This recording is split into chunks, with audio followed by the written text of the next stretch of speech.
So we've just gone through the working week sales process, and hopefully the benefit of using a process is now ingrained in your thoughts. But we also need to look at what sort of analysis we need to do following a call. So we've done some planning up front, we've gone through the call, and what we want to do is we want to get better each time. And your employer, if you get this high-paying sales job that we're going to get, you need to be able to show and demonstrate that you know how to improve and get better. So I'm going to present to you the competency model. Competency model looks at the different stages of becoming competent in a skill and how it affects the way you learn. And it also will affect the attitude with which you choose towards your learning and your development. So the first stage of the competency model is unconscious incompetence. The second stage is conscious incompetence. The third stage is conscious competence, and finally unconscious competence. So what are each of these stages? So let's think about something like learning to drive, for example. So before you learn to drive, you are actually unconsciously incompetent at many of the skills that you need to be able to drive a car. Okay, so you've never done it before. So it's fine at this stage, at the first stage, to be incompetent at something. The word incompetent is not a negative. The word incompetent is just a word which describes the fact that you've never experienced this before, okay? So you're unconsciously incompetent at this stage when you're learning to drive. Then you learn a little bit. You go to a driving instructor and they make you consciously incompetent. So what happens is they educate you, and you'll see this in a moment, they educate you a little bit, and you suddenly become aware of the things you're not good at. So you're suddenly aware of the fact that to change gear, if you're driving a manual car, that there's a thing called the clutch, and you have to use the bite point on that clutch, otherwise you stall the car. And the driving instructors made you aware of this, but you might not be capable of doing it at this moment. You still might be stalling the car, crunching those gears, doing all those things really, really badly. But what's happened at this stage is you've been educated. Someone has educated you and has highlighted to you the skills you need to learn in order to get better at that. And then we come into the practice phase. So we've been given how to practice. So the instructor, the coach, whoever has told us how to practice. Now we come into conscious competence. This is where we start to practice the skills of using the clutch on the manual car, for example. This is the moment where we still have to use the thinking, conscious part of our brain to actually complete those skills. And the more we practice, the better we get, until finally we become unconsciously competent, which is where we don't have to think. We get so good at a skill that we're able to file it into the subconscious part of our brain, and we can carry out that task of changing gears and using the clutch without having to engage our conscious mind. And this is really important. This is the same for learning a new skill such as selling. So there are several things that we need to look at here, okay? So before we go into the praise bit, when you are new to selling, it's okay to be incompetent at it. It's okay to have lots of things that you're not good at, as long as you have the right attitude towards learning and you're prepared to educate yourself and you're prepared to practice. Because by doing those two things, you'll get better. And then we come to a point where when we get really good, we need to form a way of appraising. We need to make sure that actually we are being unconsciously competent. We need a third party, whether that's a manager or a coach or whatever it may be, so a third party to be able to appraise and make sure and validate the fact that you are being competent at that particular task.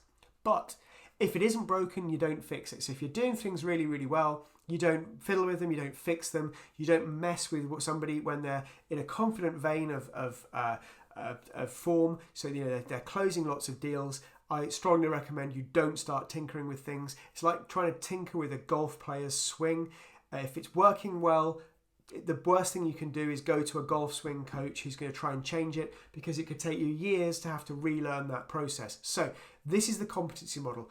And the reason I present this to you is when you're new to sales, you need to be prepared to be incompetent, and you need to take education and coaching from those around you that have been doing it longer than you, and then you have to be prepared to practice.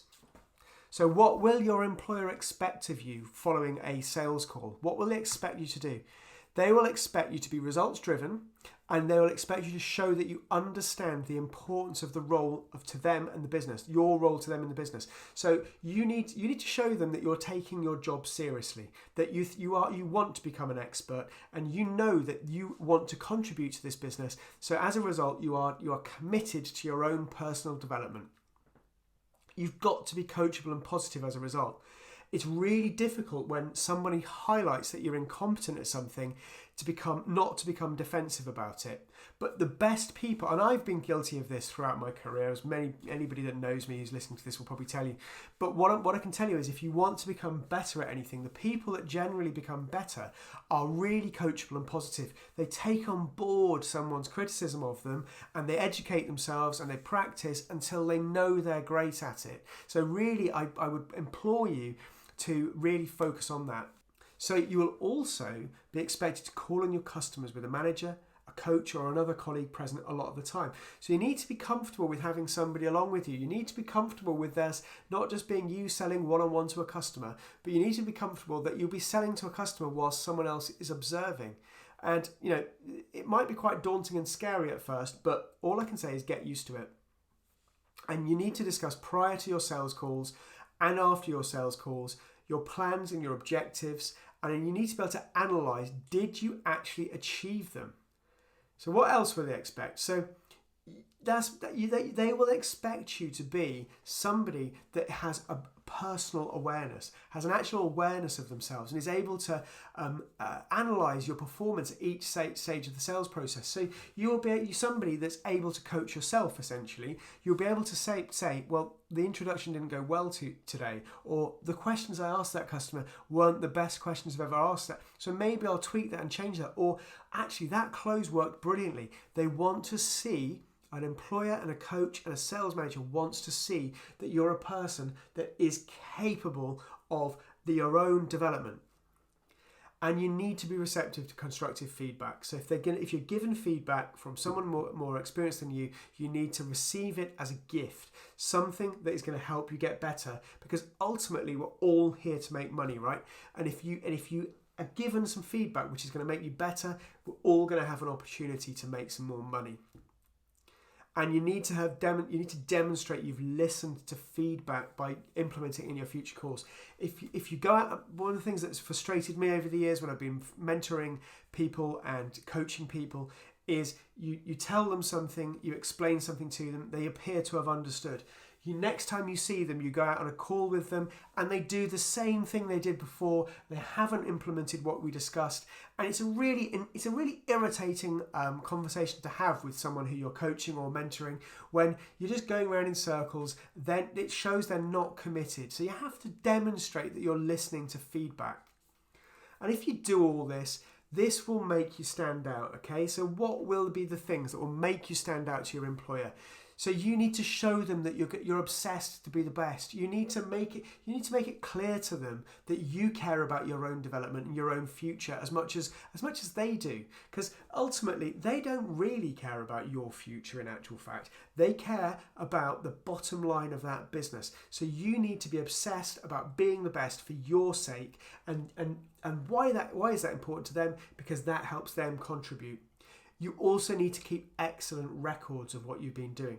There's no point doing great work if it's all up in your head, okay? We've all got CRM systems now. I, in the past, have hated the CRM systems, but the CRM systems, the customer relationship management systems, that is your tool to show that you understand what you're doing, to show that you're working hard, to show the reason why you're being successful and closing more sales than anybody else is because I'm doing all of these things. It's something tangible. You can bring it out in appraisal, and this will make you stand out. Have plans. Have detailed strategic plans for your customers. Read around the subject. Go and buy yourself Strategic Selling by Miller Hyman, the book, or any other of the similar books out there. actually learn the skills, become more strategic, have plans, demonstrate. So when a manager or a CEO or the owner of the company asks you, so what's happening right now? You don't just give them some wishy-washy answer. You're able to give them specific things that shows them that you're a strategic planner. They're much more likely to promote you. They're much more likely to invest in you. And every single interaction you have, whether it's internal or external, should be your opportunity to sell yourself. And we've just talked about how you do that. We've talked about how you present yourself as the character that people want to be around. Every interaction you have internally in your company is an opportunity to sell yourself. Try and put aside any feelings of negativity. Whenever you're dealing with anybody internal to your organization, be the most positive version of yourself. People want to be around positive people. So make sure you do that every single time. Make everyone around you feel significant, because ultimately, how do you sell yourself? If you make other people feel good about themselves and you make them feel significant, they'll like you. They'll want to help you. They'll want you to be successful. So make other people feel significant.